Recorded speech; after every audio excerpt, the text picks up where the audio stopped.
দেবো, আপনি চলুন। আমি রেডি করো। চলুন, কোনো ব্যাপার না, বাবু ডেকেছে। তোমার আপনি ওখানে লয়ার ডাকুন, আমরা লয়ারের সাথে স্যার কথা আমাকে বলতে ফোন দেবো। নাম্বারটা দিন, এই ফোনটা দিতে বলুন, আমি আমরা ফোন দেবো। আমি 1 ঘন্টা সময় দিন স্যার। আপনি থানায় চলুন, আমি গিয়ে- সামনে যাও, আপনি ওখানে পিছনে যাও, চলুন। পিছনে যাও। 1 ঘন্টা আমাকে সময় দিন। না, আমাকে যেতে হবে। সাবজুডিস ম্যাটার আপনি আমাকে এইভাবে নিয়ে যেতে আমি পারেন। আপনাকে নিয়ে যেতে পারি স্যার, আপনি আমাকে নিয়ে যেতে পারেন, আপনার আবার- আমি আমাকে নিয়ে যেতে পারি। আর- আমি ভদ্রভাবে আপনাকে বলছি, স্যার, আপনি চলুন। আমিও খুব উইথ ডিউ রেসপেক্ট বলছি, আমার আমি মোবাইলটা দিতে ভদ্রভাবে বলুন। বলছি, আপনি চলুন। ওরা মোবাইলটা নিয়ে দিতে বলুন স্যার। মোবাইল দিয়ে দেবে আপনাকে, আপনি চলুন। আচ্ছা, আপনি বলেছেন হ্যাঁ। আমাকে একটু ফ্রেশ হতে দিন। Fresh আপনি ওখান থেকে হয়ে আমি আসবেন। 1 ঘন্টার মধ্যে আমি পৌঁছে যাব। আমি আপনাকে নিয়ে যাবো। আমাকে একটা আপনি লয়ারকে, কথা আমার বলার- লয়ার সাবজুডিস ম্যাটার যে দেখছে, ঠিক আছে, আপনি চলুন। আমাকে 1 ঘন্টা টাইম দিতে হবে স্যার। আপনি বড়বাবু বলেছেন, আমাকে এখানে আপনাকে যেতে হবে। তা আমি কোথায় না করেছি স্যার? তাহলে চলুন আমাকে শুধু একটা আমাকে এখন আপনি কোনো আমাকে সময় আমার দিতে ফোনটা পারবেন দিতে না। বলুন স্যার। আপনি চলুন। আপনি সময় না দিলে আমি যাবো না, আপনি জোর করে নিয়ে যান। চলুন।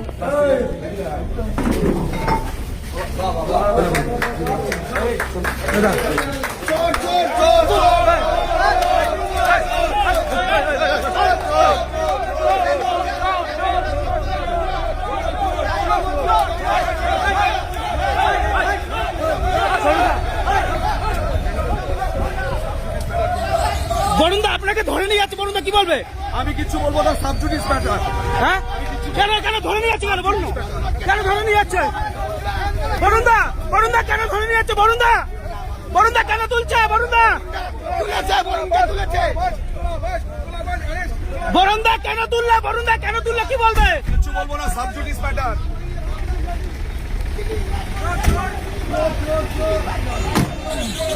বরুণ দা তোমার বিরুদ্ধে বলছে একজন ফ্ল্যাট নিয়েছে, এগুলো অভিযোগ, কি বলবে? Sub judice matter. বরুণ দা কি বলবে? সাবজুডিস ম্যাটার, কিছু বলবো না।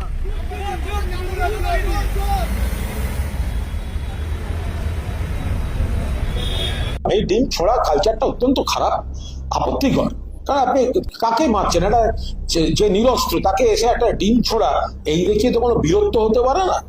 মিড ডে মিলে বাচ্চাদের ডিম বন্ধ করে দিয়ে কিছু লোককে দামি ডিমগুলোকে সেখানে নষ্ট করছে, আরে বাচ্চাদের ডিম না। এবার সেটা তো নানা দিকে যেতে শুরু করেছে। এখন তো দেখলাম নাকি হঠাৎ বিবেক জাগরিত কোন সাংসদের গাড়িতেও ডিম পড়ে গেছে। আবার কোন এক্স কাউন্সিলর গদ্দারদের শিবিরে গেছে, তার উপরও ডিম চলে গেছে। আবার দেখলাম বিজেপির কোন নেতা, তার উপরও ডিম চলে গেছে। ডিম তো আত্মঘাতী ডিমে পরিণত হয়েছে। ফলে ডিমের এক ধরনের ব্যাপার ছিল উপকারিতা, এখন আবার আত্মঘাতী উপকারিতার আর একটা দিক, আর একটা দরজা খুলে যাচ্ছে। তবে আমার মাঝখানে আমার মাথায় চুল উঠছিল না, আমার চুল খুব ছোট ছিল, কিন্তু এখন দেখুন আমার চুল পুরো ঝাঁকড়া একটা বড়।